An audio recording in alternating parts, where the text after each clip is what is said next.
হে ভাই, মুসলিম হওয়া সত্ত্বেও আপনি দিনের পর দিন আল্লাহর অবাধ্যতায় লিপ্ত আছেন। একদিন ঠিকই আফসোস করবেন। নামাজ আপনার জন্য ফরজ জেনেও আপনি দিব্যি নামাজ না পড়ে জীবন পার করে দিচ্ছেন।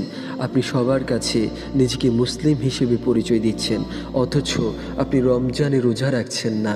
কথায় কথায় আপনি মিথ্যা বলছেন, মদ সিগারেটের মতো হারাম বস্তু খাচ্ছেন, জুয়া খেলছেন, জিনা ব্যভিচারে লিপ্ত হচ্ছেন, মানুষকে কষ্ট দিচ্ছেন, কথায় কথায় গালি দিচ্ছেন, গীবত করছেন, চুরি করছেন, সুদ ও ঘুষ লেনদেন করছেন, মানুষের হক নষ্ট করছেন।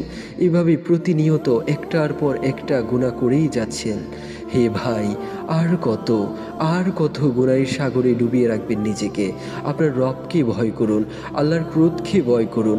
আল্লাহ সুবহানাহু ওয়া তাআলা সূরা আল ইমরানের 102 নং আয়াতে বলেন, হে ঈমানদারগণ, তোমরা আল্লাহকে ভয় করো যেরূপ ভয় করা উচিত, আর মুসলিম না হয়ে মৃত্যুবরণ করো না। হে ভাই, মৃত্যুকে ভয় করুন, পরকালকে ভয় করুন, জাহান্নামের আগুনকে ভয় করুন। আপনি কি ভাবছেন আপনি শত শত বছর এই পৃথিবীতে বেঁচে থাকবেন? জেনে রাখুন, মৃত্যু নিশ্চিত। আল্লাহ সুবহানাহু ওয়া তাআলা সূরা আল আম্বিয়ার 35 নং আয়াতে বলেন, প্রতিটি প্রাণ মৃত্যুর স্বাদ গ্রহণ করবে, আর ভালো ও মন্দ দ্বারা আমি তোমাদেরকে পরীক্ষা করে থাকি এবং আমার কাছে তোমাদেরকে ফিরে আসতে হবে।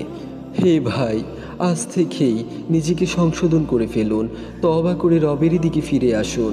যখন আপনার সামনে মালাকুল মাউত চলে আসবে, তখন আর তওবা করার সুযোগ পাবেন না। আল্লাহ সুবহানাহু ওয়া তাআলা সূরা তাহার 82 নং আয়াতে বলেন, যে ব্যক্তি তওবা করলো, ঈমান আনলো, নেক কাজ করলো এবং হেদায়েতের পথে অবিচল থাকলো, আমি অবশ্যই তার প্রতি ক্ষমাশীল। আল্লাহ সুবহানাহু ওয়া তাআলা সূরা জুমারের 53 নং আয়াতে আরও বলেন, হে আমার বান্দাগণ, তোমরা যারা গুনাহ করেছ, আল্লাহর রহমত হতে নিরাশ হইও না।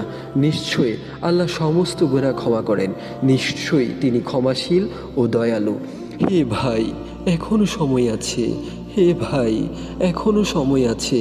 তওবা করে রবের কাছে ফিরে আসুন, নিয়মিত নামাজ আদায় করুন, গুনাহ থেকে নিজেকে দূরে রাখুন, হকের পথে চলুন, কোরআন এবং সুন্নাহ অনুযায়ী জীবনকে পরিচালিত করুন।